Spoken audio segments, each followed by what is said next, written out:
Hello everyone. अपनी इस हिंदी अनिवार्य की 2000 प्रश्नों की सीरीज में आज का अपना ये पांचवा भाग है और पांचवें भाग में अपन करेंगे 20 मोस्ट इम्पोर्टेंट प्रश्न उत्तर। पहला प्रश्न है कि मोहन शेर है वाक्य में शब्द शक्ति कौन सी है, ये बताना है आपको। तो इसमें लक्षणा शब्द शक्ति है, क्योंकि मोहन जो है ना वो शेर तो हो नहीं सकता है ना, लेकिन शेर के जैसे लक्षण है। वो हो सकता है बहादुर हो सकता है वो ज़्यादा मेहनती हो, तो इसलिए उसे शेर के समान बताया गया है। तो लक्षणों के आधार पर जहाँ हम अर्थ ग्रहण करते हैं वहाँ पे लक्षणा शब्द शक्ति होती है। नेक्स्ट अगला क्वेश्चन है, पुरुष की भीरुता की पूरी निंदा करते हैं। पुरुष की भीरुता मतलब कायरता की निंदा करते हैं। तो भाई जो कायर पुरुष होगा उसकी तो निश्चित रूप से निंदा ही होगी। तो चूंकि जो भाव यहाँ पर हमें बताना है वही भाव इस शब्दों के माध्यम से ग्रहण किया जा रहा है। मतलब सीधा सीधा अर्थ जब हमें समझ में आ रहा होता है तो वहाँ पर पूछा है कि शब्द शक्ति कौन सी है, तो अभिधा शब्द शक्ति होती है। तो इसमें अभिधा शब्द शक्ति है। तीन जो शब्द शक्तियाँ होती है इसमें पहली शब्द शक्ति होती है अभिधा, जहाँ पर हमें मुख्यार्थ या वाच्यार्थ का बोध होता हो किसी शब्द को पढ़ते ही, तो वो अभिधा शब्द शक्ति होती है। मतलब सीधा सीधा अर्थ जब हमें समझ में आ रहा हो। दूसरी शक्ति होती है लक्षणा शब्द शक्ति, जहाँ हम लक्षणों के आधार पर उसका अर्थ ग्रहण करते हैं, तो वहाँ पे लक्षणा शब्द शक्ति होती है। और फिर तीसरी शब्द शक्ति होती है व्यंजना शब्द शक्ति। आप याद कर लीजिए, मैं रेगुलरली आपको जैसे ही शब्द शक्ति का कोई भी प्रश्न आता है तो उसमें आपको सारी जो तीनों शब्द शक्तियाँ वो बार बार इसलिए बता रहा हूँ कि आपको चीज़ें याद हो जाए, किताब पढ़ने की जरूरत नहीं पड़े, आपको कहीं और से आपको कुछ पढ़ने की आवश्यकता ही नहीं पड़े, कंप्लीटली आप जो है वो समझ जाएं। और फिर तीसरी होती है व्यंजना शब्द शक्ति। व्यंजना शब्द शक्ति के दो भाग होते हैं, एक होता है शाब्दी व्यंजना और दूसरी होती है आर्थी व्यंजना। व्यंजना शब्द शक्ति में परिस्थिति के अनुसार अर्थ ग्रहण किया जाता है। इसमें हर व्यक्ति के लिए उसका अलग अलग अर्थ हो सकता है। जैसे मान लीजिए किसी ने कहा कि 4 बज गए, तो इसका अर्थ यह हुआ कि विद्यार्थी ये समझेगा कि भाई 4 बजे यानी स्कूल की छुट्टी का समय हो गया। मजदूर ये समझेगा कि 4 बज गए यानी अब हमारी भी छुट्टी होने का समय हो गया।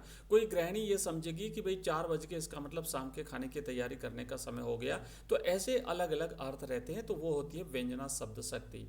अगला क्वेश्चन है हमारा तीसरा, चारु चंद्र की चंचल किरणें उक्त काव्य पंक्ति में च वर्ण की आवृत्ति के कारण अलंकार कौन सा है? तो यहाँ पे अनुप्रास अलंकार है। जहाँ किसी वर्ण की आवृत्ति होती है तो वहाँ पे अनुप्रास अलंकार होता है। और अनुप्रास अलंकार के 5 भेद होते हैं, छेकानुप्रास, वृत्त्यानुप्रास, श्रुत्यानुप्रास, ये इस तरीके से 5 जो है वो इसके भेद होते हैं, अंत्यानुप्रास आदि आदि।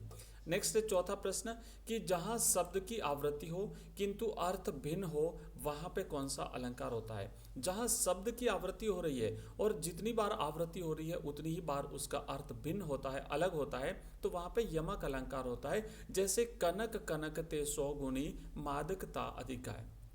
नेक्स्ट प्रश्न है पांचवा, कॉपी का हिंदी अर्थ लिखिए। कॉपी का अर्थ क्या होता है बच्चों? प्रतिलिपि, प्रतिहस्ताक्षर, प्रतिमूर्ति या प्रतिनाम। तो इस प्रश्न का सही जवाब रहेगा कॉपी का मतलब होता है प्रतिलिपि, जैसे फोटो कॉपी। तो इसका राइट आंसर है प्रतिलिपि। नेक्स्ट प्रश्न है छठा, इंक्रीमेंट का हिंदी अर्थ लिखिए। पारिभाषिक शब्दावली आपको बतानी है। इंक्रीमेंट INCREMENT वेतन वृद्धि, काम वृद्धि, नौकरी वृद्धि या जिम्मेदारी वृद्धि।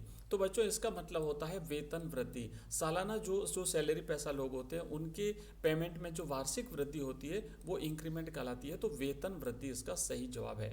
नेक्स्ट है सातवां प्रश्न, विधिवत ऑल इंडिया रेडियो की स्थापना कब हुई थी? तो अगर हम भारत में ऑल इंडिया रेडियो AIR की बात करें तो इसकी शुरुआत 1936 में हुई थी विधिवत रूप से। तो इसका करेक्ट आंसर है ऑप्शन स। नेक्स्ट है हमारा आठवां प्रश्न कि सबसे नया लेकिन तेजी से लोकप्रिय हो रहा जनसंचार का माध्यम कौन सा है? तो बच्चों जनसंचार के आधुनिक अगर जनसंचार के माध्यमों की बात करें तो 4 माध्यम होते हैं, जिसमें पहला होता है प्रिंट मीडिया, दूसरा है रेडियो, तीसरा है टेलीविज़न और चौथा है इंटरनेट। अगर अब ये प्रश्न ये पूछा जाए तो देखो, अभी तो पहले प्रश्न ये है कि भाई सबसे तेजी से लोकप्रिय हो रहा जनसंचार का माध्यम कौन सा है, तो वो तो इंटरनेट है। लेकिन अगर प्रश्न पूछा जाए कि जो आधुनिक जनसंचार के माध्यम है, पहले तो कितने माध्यम है? तो 4 माध्यम है जो आपके सामने लिखे हुए हैं। फिर कि अगर पूछा जाए कि इन 4 माध्यमों में सबसे पुराना कौन सा है, तो वो रहेगा प्रिंट मीडिया। और सबसे लोकप्रिय कौन सा है, तो वो है इंटरनेट। नेक्स्ट है 9वां प्रश्न, भाषा के मौखिक रूप में प्रयोग होता है केवल ध्वनि चिन्हों का, केवल वाक्य विन्यास का, केवल संकेतों का, या केवल शाब्दिक उच्चारण का। तो बच्चों जो मौखिक रूप होता है ना, जैसे अपन जो बोलते हैं उसमें ध्वनियां निकलती है, तो केवल ध्वनियों का प्रयोग होता है। सही आंसर रहेगा ऑप्शन अ। नेक्स्ट हमारा प्रश्न है 10वां, आलोक धनवा की कौन सी रचना नहीं है? आलोक धनवा साहब की ऑप्शन आपको बताना, एक है भागी हुई लड़कियां, दो है ब्रूनो की बेटियां, तीसरा है चक्रव्यूह, और चौथा है दुनिया रोज बनती है। तो इसमें चक्रव्यूह जो है ये आलोक धनवा साहब की रचना नहीं है, बाकी ये आलोक धनवा साहब की तीनों रचना है। और इसमें दुनिया रोज बनती है ये आलोक धनवा साहब का एकमात्र काव्य संग्रह है। नेक्स्ट है क्वेश्चन नंबर 11 कि शमशेर बहादुर सिंह किस युग के कवि माने जाते हैं? शमशेर बहादुर सिंह ने बच्चों लिखी है कविता उषा, और उषा कविता आपको याद होगा जब हमने पढ़ी थी तो इन्होंने जो है ना नए नए प्रयोग किए हैं अपनी कविता में। और जब वो उषा का वर्णन, उषा जो प्रातःकालीन नभ का वर्णन करते हैं तो उसमें नए नए शब्दों का प्रयोग करते हैं, इसलिए ये जो है वो शमशेर बहादुर सिंह जो है वो प्रयोगवादी कवि माने जाते हैं, क्योंकि अपनी कविता में नए नए शब्दों का प्रयोग करते हैं, तो ये प्रयोगवादी कवि माने जाते हैं। अगला क्वेश्चन है 12वां, ये जीवन के पारावार, जीवन के पारावार किसे कहा गया है? तो देखो निराला की जो रचना है बादल राग, उसमें से ये प्रश्न है, और बादल को क्रांति का प्रतीक माना गया है, क्रांति के लिए बादल का आह्वान किया जा रहा है, और उसी में एक जगह लिखा हुआ है कि हे क्रांति के पारावार, हे जीवन के पारावार। पारावार का मतलब वैसे तो होता है समुद्र, तो यहाँ पर उस बादल को जो है वो जीवन देने वाला माना गया है, अथाह माना गया है, इसलिए यहाँ पर उसे जीवन का पारावार कहा है। तो बादल राइट आंसर रहेगा ऑप्शन ब। इस क्वेश्चन का राइट आंसर ब है। बच्चों इस क्लास में हम कंप्लीटली 20 क्वेश्चंस करने वाले हैं, और 2000 प्रश्नों की हमारी जो सीरीज है उसका ये नेक्स्ट पार्ट है। इसी तरीके से आपको आगे से आगे क्वेश्चंस मिलते रहेंगे, कंप्लीटली हम 2000 प्रश्न उत्तर करेंगे। इसी तरीके से हिंदी साहित्य में भी हम 2000 प्रश्न उत्तर कर रहे हैं, जिसकी आपको क्लास रेगुलरली मिलती है। और हिंदी साहित्य में अब हमने जो कैप्सूल सीरीज है वो लॉन्च करी है, जिसमें हम चैप्टर पढ़ेंगे, उसकी समरी पढ़ेंगे, और फिर उससे रिलेटेड जो परीक्षा में आने वाले प्रश्न हैं बोर्ड के पैटर्न के अकॉर्डिंग वो प्रश्न भी करते हैं। इसके अलावा हमारी इंग्लिश की भी क्लास रहती है, जिसमें भी हम समरी करते हैं, और समरी के बाद में शाम को 7:30 बजे एक क्लास मिलेगी, उसमें आने वाले इंपॉर्टेंट क्वेश्चन आंसर्स करते हैं। इसके अलावा हमारी 2 लाइव क्लासेस रहती हैं, शाम को 7 बजे और शाम को 8:30 बजे। वो लाइव क्लास अगर आप ज्वाइन करना चाहते हैं तो आप हमारा एक नंबर नोट करिए, उस नंबर पर आप हमें व्हाट्सएप मैसेज भेजेंगे तो आपको हमारे व्हाट्सएप ग्रुप का और टेलीग्राम चैनल का लिंक मिलेगा। उस लिंक पर आप हमारे व्हाट्सएप ग्रुप को ज्वाइन कर लीजिए, तो वहाँ से आप शाम को जो लाइव क्लास स्टार्ट होगी उस समय आपको लिंक मिलेगा, उस लिंक से आप लाइव क्लास ज्वाइन कर लीजिए। नंबर है हमारा 9079622989।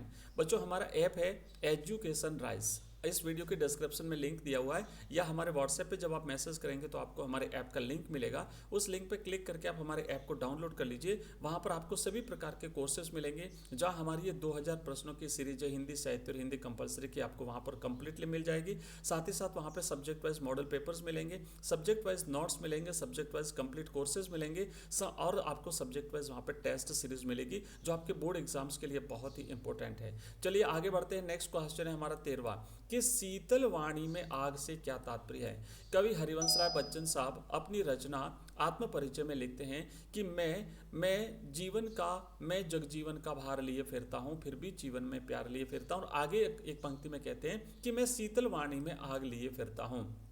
तो वैसे तो क्या है कि वो जगत को प्रेम का संदेश देना चाहते हैं, इसलिए वो अपनी कोमल वाणी में प्रेम की तीव्र उष्मा का भाव लिए हुए हैं। इसलिए कवि ने यहाँ पे शीतल वाणी में, ठंडी वाणी में जो है वो प्रेम की आग की बात करी है। तो राइट आंसर है इसका ऑप्शन ब।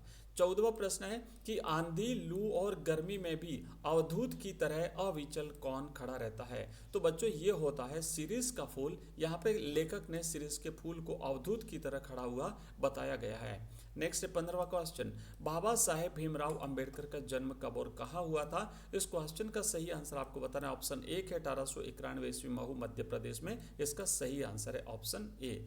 बच्चों इसी जो बोर्ड का पैटर्न है, बोर्ड के पैटर्न में जिस तरीके से आपके ऑब्जेक्टिव क्वेश्चंस आएंगे, जिस तरीके से रिक्त स्थान प्रश्न आएंगे हिंदी कंपलसरी में, जिस तरीके से आपके अपठित गद्यांश और पद्यांश में से 6 जो अति लघुतरात्मक प्रश्न आएंगे और बाकी जो लघुतरात्मक और बड़े प्रश्न आएंगे, उसके हिसाब से हमने कंप्लीटली 10 मॉडल पेपर्स तैयार किए हैं। अगर आप प्राप्त करना चाहते हैं तो ओनली 29 रुपये में हम आपको ये मॉडल पेपर्स देंगे। आपको हमारे ऐप में मिलेंगे, लिंक इस वीडियो के डिस्क्रिप्शन में दी हुई है। नेक्स्ट हमारा 16वां प्रश्न है कि मौखिक अभिव्यक्ति का माध्यम है। तो मौखिक अभिव्यक्ति का माध्यम होता है भाषा। बच्चों यहाँ से एक प्रश्न बन सकता है कि भाषा के कितने रूप हैं, भाषा के कितने प्रकार हैं। तो भाषा 2 प्रकार की होती है। एक होती है मौखिक भाषा जो कि अस्थायी होती है, और दूसरी होती है लिखित भाषा जो कि स्थायी भाषा होती है। तो ये मौखिक और लिखित, ये भाषा के 2 रूप होते हैं। नेक्स्ट क्वेश्चन है 17वां, हिंदी लिपि में लिखी जाती है। तो बच्चों हिंदी देवनागरी लिपि में लिखी जाती है। देवनागरी हमारी भारत की प्राचीन 2 लिपियों ब्राह्मी और खरोष्टी लिपियों का ही एक अपभ्रंश है, और इस देवनागरी लिपि में कई सारी भाषाएं लिखी जाती है, जैसे कि मान लो हिंदी है, जैसे कि नेपाली है, जैसे कि संस्कृत है, और इस लिपि की अपनी अपनी विशेषताएं होती है। नेक्स्ट 18वां प्रश्न। 18वां प्रश्न है, थोड़े से अपन लघुतरात्मक प्रश्न भी ले लेते हैं क्योंकि बोर्ड के पैटर्न के अकॉर्डिंग कंप्लीटली हम प्रिपरेशन करेंगे। कि भक्तिन ने महादेवी वर्मा को अधिक देहाती बना दिया किंतु स्वयं शहर की हवा से दूर रही। इस वाक्य की सत्यता सिद्ध कीजिए। जो हमने पाठ पढ़ा है उस पाठ के आधार पर आपको बताना है कि आप कैसे कह सकते हैं कि ऐसा हुआ है ना। तो देखो कि भक्तिन ने क्या किया। भक्तिन ने महादेवी को मक्के से बनी बासी दलिये को मट्टे के साथ खाना, बाजरे के तिल मिलाकर बने पुओं को दूसरे दिन खाना, ज्वार के भुने हुए भुट्टे को हरे दानों की खिचड़ी का स्वादिष्ट होना और सफ़ेद महुए की लापसी को संसार का सबसे स्वादिष्ट हलवा मानना क्रियात्मक रूप से यह सिखाया। मतलब भक्ति ने ये सारी चीज़ें महादेवी को सिखा दी, सारी चीज़ें महादेवी को खाने पर बाध्य कर दिया। लेकिन खुद क्या किया, खुद उसने कुछ भी नहीं खाया। महादेवी कहती है नहीं कि उसने जो रसगुल्ला होता है वो भी कभी उसने नहीं चखा। तो इस तरीके से उसने महादेवी को तो पूरी तरह से बदल दिया। महादेवी को तो उसने पूरी तरह से देहाती बना दिया, ग्रामीण बना दिया, लेकिन खुद बिल्कुल भी शहरी हवा से प्रभावित नहीं हुई। तो इस कारण महादेवी मानती है कि वह पहले से अधिक देहाती हो गई है। कौन? महादेवी स्वयं। तो ये हम इसमें लिख सकते हैं। अगला क्वेश्चन है हमारा 19वां कि कवि कुंवर नारायण का कवि परिचय लिखिए। बच्चों एक प्रश्न आएगा 4 नंबर का आपके किसी कवि या किसी लेखक का परिचय। तो यहाँ पे हम देखेंगे कुंवर नारायण जो है, तो ये जो कुंवर नारायण है ये 3रे सप्तक के प्रमुख कवियों में अपना नाम दर्ज कराने वाले कवि कुंवर नारायण है। इनका जन्म 19 सितंबर 1927 को फैजाबाद उत्तर प्रदेश में हुआ था। सप्तक जो है ना, आपको याद होगा बच्चों, अज्ञे साहब के द्वारा संपादित ये सप्तक है, जिसमें पहला सप्तक, दूसरा सप्तक, तीसरा सप्तक, एक सप्तक में 7 कवियों की रचनाओं को संकलित किया जाता है। तो तीसरे सप्तक में जो 7 कवियों की रचनाओं को संकलित किया गया है उसमें से एक कवि है कवि कुंवर नारायण। अंग्रेजी में एमए करने के पश्चात इन्होंने कई देशों की यात्राएं की थी। कवि कुंवर नारायण की बात कर रहे हैं, 3रे सप्तक के कवि हैं। जन्म इनका 1927 फैजाबाद में हुआ था। इन्होंने कई देशों की यात्राएं की थी। भाषा और विषय की विविधता इनकी कविताओं के प्रमुख गुण माने जाते हैं। इनकी रचनाओं में यथार्थ का खुरदरापन भी मिलता है और सहज सौंदर्य भी। इनकी कुछ रचना है जैसे चक्रव्यूह, परिवेश, हम तुम, अपने सामने, कोई दूसरा नहीं, इन दिनों ये इनके काव्य संग्रह हैं। आत्मजय इनका प्रबंध काव्य है। आकारों के आसपास इनका कहानी संग्रह है। आज और आज से पहले इनकी समीक्षा है। मेरे साक्षात्कार ये इनकी सामान्य रचना है। इनको जो पुरस्कार मिले उसमें है व्यास सम्मान, लोहिया सम्मान, प्रेमचंद और साहित्य अकादमी पुरस्कार, ज्ञानपीठ पुरस्कार और कबीर सम्मान जैसे अनगिनत पुरस्कारों से इन्हें जो है वो सम्मानित किया गया। कवि का जीवन सदैव सृजन कर्म में लगा रहा। और आज की हमारी इस क्लास का अंतिम प्रश्न है 20वां कि शब्द और अर्थ के चमत्कारिक स्वरूप को प्रकट करने वाली शब्द शक्ति कितने प्रकार की होती है। तो बच्चों शब्द और अर्थ के चमत्कारिक स्वरूप को प्रकट करने वाली शब्द शक्ति 3 प्रकार की होती है। अभिधा शब्द शक्ति, लक्षणा शब्द शक्ति और व्यंजना शब्द शक्ति। अभिधा का जो अर्थ होता है वो अभिधार्थ कहलाता है, वाच्यार्थ कहलाता है, मुख्यार्थ कहलाता है। लक्षणा शब्द शक्ति के अर्थ को हम लक्ष्यार्थ कहते हैं और व्यंजना शब्द शक्ति के अर्थ को हम व्यंग्यार्थ कहते हैं। तो बच्चों आज की क्लास में बस इतना ही। कैसी लगी आपको ये क्लास मुझे कमेंट बॉक्स में कमेंट जरूर करिएगा। जितना आप फीडबैक देंगे उसी से हमें मोटिवेशन मिलता है। मैं आपके लिए और ज़्यादा इंपॉर्टेंट इंपॉर्टेंट प्रश्न लेकर के आऊँगा। और हम सारे सब्जेक्ट्स एक साथ पढ़ रहे हैं बच्चों। लाइव क्लासेस भी होती हैं, अपलोडेड वीडियोस भी होते हैं, कैप्सूल सीरीज भी चलती है और हमारी टारगेट सीरीज भी चलती है। तो इस तरीके से हम आपकी कंप्लीट प्रिपरेशन करवा रहे हैं। आपसे रिक्वेस्ट रहेगा कि अगर आपने वीडियो को लाइक नहीं किया तो प्लीज़ लाइक जरूर करिएगा, थोड़ा सा मोटिवेशन आप हमें देते रहिएगा। और इस वीडियो को अपने जो भी आपके भाई बंधु हैं, साथी हैं, क्लासमेट्स हैं, इनके साथ शेयर जरूर करिए, क्योंकि हिंदी कंपलसरी तीनों फैकल्टी सभी बच्चों के लिए जो है वो एक बहुत ही एक स्कोरिंग सब्जेक्ट होता है। तो मिलते हैं अगली क्लास में, तब तक के लिए जय हिंद, जय भारत।